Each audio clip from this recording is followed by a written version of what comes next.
Well, speaking of being on edge, we're actually getting some more headlines from Europe at this moment now of a thwarted terror attack in Austria. This being reported by Reuters, that according to reports from that country, a young Moroccan, a 25-year-old asylum seeker, was at the center of this plot. We're still trying to figure out exactly what that plot entailed, but apparently it was supposed to happen during the holidays again in Austria. So we'll watch for news on that. In the meantime, let's bring in Tom Joscelyn, senior fellow at the Foundation for Defense of Democracy, senior editor of the Long War Journal. Ironically, you actually have been in Berlin during the holidays to speak about terrorism unrelated to the current events, and you've seen these markets. Talk to us, set the scene for us about what an attack like this really entails. So 2 years ago, I was in Berlin talking about the ISIS threat to Germany and across Europe. And I basically spent only about 4 hours sleeping over 2 nights because I got to see a lot of the city. And these Christmas markets dot the whole city. There are dozens and dozens of them. They're very festive. They're open air markets. People are very happy. They got all sorts of different little shops you can shop at. I got all sorts of souvenirs for my family for them. It's a really an amazing experience. I would encourage viewers, if you haven't been to Berlin for Christmas, it's something I want to do with my family because it's amazing. So this attack really was an attack of the cultural fabric of the city. This was really aimed at sort of the whole, history and traditions of Germany around the holidays. And so this is something that you could see how Berliners could actually be, very shaken by this, besides the casualties, that somebody could so easily take this massive truck and drive it right into one of these open air markets. It's almost impossible to defend all these markets in Berlin. There's so many of them. I think that's so important because we're all looking at this from our own perspective of what that one Christmas fair may look like in our own city or our own town. But as you point out, it's such a cultural phenomenon in the city of Berlin. I mean, Berlin really is Christmas, just an explosion of Christmas. I mean, I was really amazed at how many Christmas markets there were. I actually spent on a tour bus and just went around the city going from market to market at one point. So it must be so interesting for you now to reflect, obviously, a terrorism analyst on this event. And you say, you can't really look at the last 24 hours. We're going to look at the whole entire year. Right. And what's been telegraphed from terrorists about attacking in this way. What can you tell our viewers about that? Well, Germany has been under attack the whole year. I mean, part of what's missing from the story is the German authorities have cracked down time and time again on ISIS plotters and others. Now, of course, we still don't even have a firm identification on the guy or guys who did this, so we don't know a lot about the perpetrator. But this obviously looks a lot like the ISIS attacks we've seen in Europe. And Germany this year has had a couple of small-scale attacks. There was one in Wurzburg, there was one in Ansbach, there have been others in France and elsewhere. Of course, we had the truck attack in Nice. This sort of looks like all of those. And ISIS has called for exactly this sort of thing. But here's what's interesting about these attacks in Europe. A lot of times they're called the work of lone wolves. And actually what we've found out from authorities that are investigating them, what they find more commonly are, you have two types of things. You have guys who are actually dispatched from Iraq or Syria back into Europe to commit an attack, or you have these so-called remote-controlled plots. And in Wurzburg, there was a teenage Afghan refugee who got on a train earlier this year, and he attacked the passengers with machete and knives.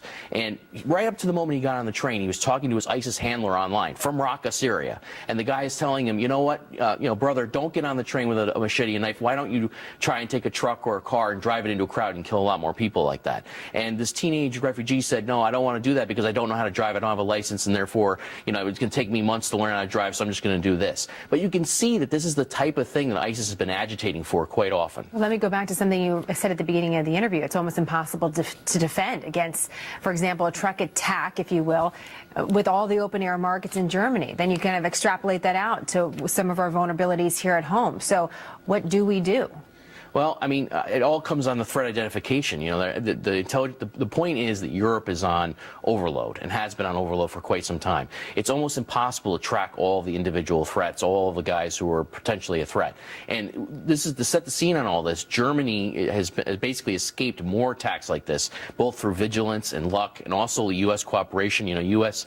has been eavesdropping, ironically, on communications of people in Germany and abroad who were plotting attacks in Germany. Now, you remember there was this whole controversy of the NSA eavesdropping of Merkel and other authorities. Well, some of that eavesdropping is actually redounded to the benefit of Europeans because they've caught plotters who were in the midst of doing something like, or plotting something like this. Let me ask you this question. If you were to advise President-elect Donald Trump, based on what you have seen this entire year when it comes to the threat of terrorism, what would you advise him to make his administration and the success of his administration better against terrorism than past?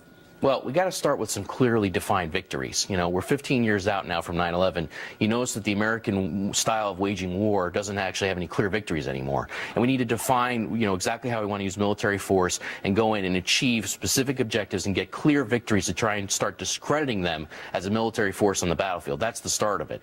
You know, we can't constantly be playing defense or just sort of droning around and taking off one or two guys here or there. We need clearly defined victories. But the other thing is, you know, the Trump administration is inheriting a much more dangerous world from the Obama administration than the Obama administration inherited from the Bush administration. And Obama, you know, you hear people like officials now from the Obama administration talk about how we don't want to politicize terror. Well, excuse me, the President of the United States has been doing that pretty consistently for 8 years. Much of his rhetoric has been politicizing the threat. And so the idea right now is that the Trump administration has to come in with a clear-eyed view of what the specific battlefields are where we need to achieve some key victories, and also understand that ISIS isn't the only threat, that Al-Qaeda has grown over the last 8 years, and we're actually still hunting them in Afghanistan and elsewhere, Syria, and there needs to be a comprehensive strategy for dealing with all these groups. It's so interesting you say that. I was looking at some of the news wires coming into the show, and one big story in the Associated Press is not about strategy, but it is about President-elect Donald Trump using the word terrorism much sooner than previous leaders had. And he was getting, in some ways, criticized for that because people are saying, well, we don't know all the facts yet. And here's the conversation is on that rather than the broader strategy about what we're going to do about it. Well, even if it doesn't turn out to be a terrorist attack for some crazy reason, because there could possibly be something random, right? You know, it's sort of ridiculous. I mean, so if you think it's a terrorist attack, well, guess what? Look at the world. We have terrorist attacks now on a regular basis. How many times I've been on the show talking about an attack like this? You know, President-elect Trump also was criticized for using the T word, terrorism, with Rahami, the guy who set off those bombs in Chelsea, New Jersey. Well, guess what? That was a terrorist attack. You know, when you have an IED that blows a dumpster 3 stories high in the air, I think you know it's not some random event, you know? And so we need to stop with this PC nonsense about, you know, whether or not we can use the T word, terrorism, or not. The bottom line is we need to accurately address the threats and start actually trying to win the war as opposed to playing defense constantly. We're going to be asking a key Trump advisor about that. Trump, we really appreciate you having you on the program this year, Tom. We don't want more terrorist attacks, but we do like your insight. Yeah, well. I look forward to talking to you about the victories next time around, maybe in 2017. That can be Thanks our a new lot. theme. Thank you very much. John.